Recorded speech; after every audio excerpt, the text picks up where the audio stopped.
Hai, Assalamualaikum, apa kabar? Semoga selalu dalam keadaan sehat dan juga bahagia ya. Di video kali ini akan dijelaskan sedikit sinopsis untuk Kamis tanggal 30 Januari 2025. Namun sebelum itu, buat teman-teman yang baru bergabung, jangan lupa like, subscribe, dan nyalakan tombol loncengnya agar tak ketinggalan video terbaru selanjutnya. Terima kasih banyak buat teman-teman yang sudah subscribe dan like video ini. Semoga teman-teman semua selalu diberikan kesehatan dan rezeki yang melimpah. Pagi itu, suasana di rumah keluarga Rahardian terlihat kaku. Semua anggota keluarga berkumpul untuk menikmati sarapan bersama. Setelah itu, Pak Bastian pun membuka percakapan yang membuat suasana berubah. Ia menanyakan kepada Bella kapan ia akan menjalani pemeriksaan USG yang sempat tertunda. Ada antusiasme dalam suaranya, tetapi juga ketelitian yang membuat Bella dan Aksa langsung merasa cemas. Bagi mereka, ini adalah momen yang paling mereka takutkan. Karena di balik kehamilan yang diklaim Bella, tersembunyi sebuah kebohongan besar. Bella dan Aksa saling beradu pandang dengan gugup, mencoba mencari jawaban dalam kebisuan mereka. Bella awalnya mengira bahwa mertuanya sudah mulai melupakan soal kehamilan yang ia rekayasa. Tetapi ternyata ia salah. Dengan cepat ia memasang ekspresi percaya diri dan menjawab bahwa ia siap menjalani pemeriksaan di rumah sakit terbaik yang telah dipilihkan Pak Bastian. Aksa yang tidak tahu rencana apa yang sedang disusun Bella hanya bisa menahan nafas, berharap semuanya tidak berakhir dengan bencana. Ia mulai merasa bahwa istrinya menyimpan sesuatu yang lebih besar di balik semua ini. Tetapi ia tak bisa menebak apa yang akan terjadi selanjutnya. Sarapan yang awalnya terasa hangat kini berubah menjadi tegang. Bella berpikir keras, mencari cara untuk memastikan kebohongannya tetap terselubung dengan sempurna. Ia sadar bahwa ini adalah kesempatan terakhirnya untuk meyakinkan semua orang bahwa dirinya benar-benar hamil. Setelah sarapan selesai, Pak Bastian segera mengajak Bella dan Aksa menuju rumah sakit. Ibu Zora yang sejak awal tampak curiga terhadap Bella juga memutuskan ikut serta. Ia memiliki rencananya sendiri dan tak akan membiarkan segalanya berjalan sesuai keinginan menantunya. Setibanya di rumah sakit, Bella langsung masuk ke ruang pemeriksaan. Pak Bastian berdiri tegak di belakangnya, memperhatikan setiap gerak-gerik dokter yang tengah menyiapkan alat USG. Ia merasa bahwa kali ini Bella tidak akan bisa membohonginya lagi. Teknologi yang digunakan di rumah sakit itu sangat canggih, sehingga tidak ada alasan bagi alat untuk memberikan hasil yang keliru. Aksa pun masih terdiam, pikirannya penuh dengan kecemasan.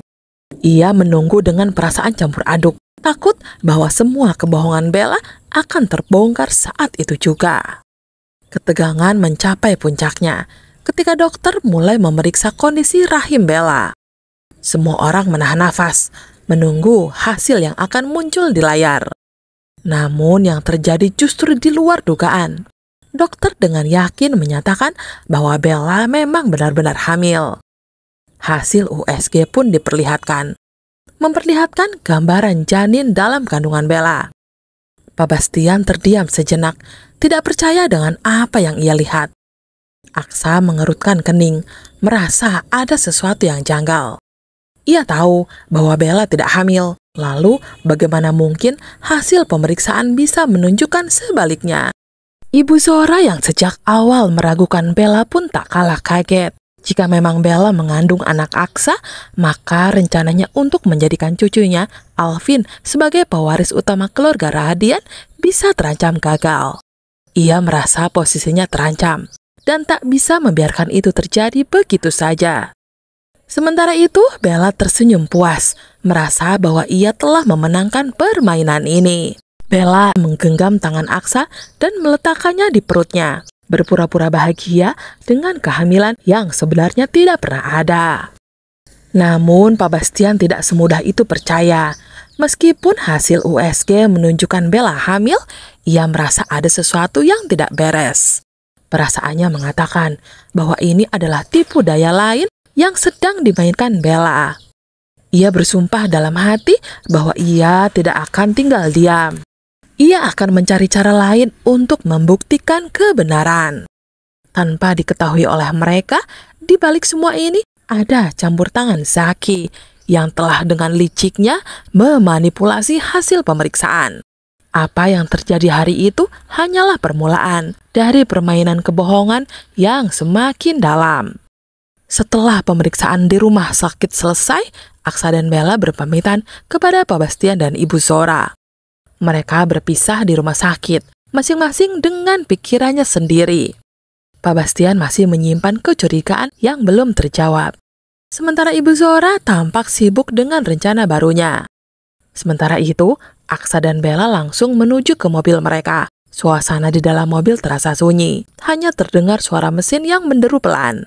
Aksa mengemudi tanpa banyak bicara. Pikirannya terus berkecamuk dengan berbagai pertanyaan yang belum menemukan jawaban. Setelah beberapa waktu, mereka akhirnya berhenti di sebuah parkiran yang cukup sepi. Aksa yang sejak tadi menahan kegelisahannya, akhirnya tak bisa lagi menyembunyikan rasa kesalnya. Ia mempertanyakan apakah yang sebenarnya telah Bella lakukan, hingga bisa membuat dokter menyatakan bahwa ia hamil. Aksa merasa semakin terperangkap dalam kebohongan Bella, dan ketakutannya semakin menjadi-jadi. Ia tahu bahwa jika kebenaran terbongkar, Pak Bastian tidak akan tinggal diam. Namun, Bella tetap tenang. Dengan penuh percaya diri, ia meyakinkan Aksa bahwa semuanya akan berjalan sesuai rencana.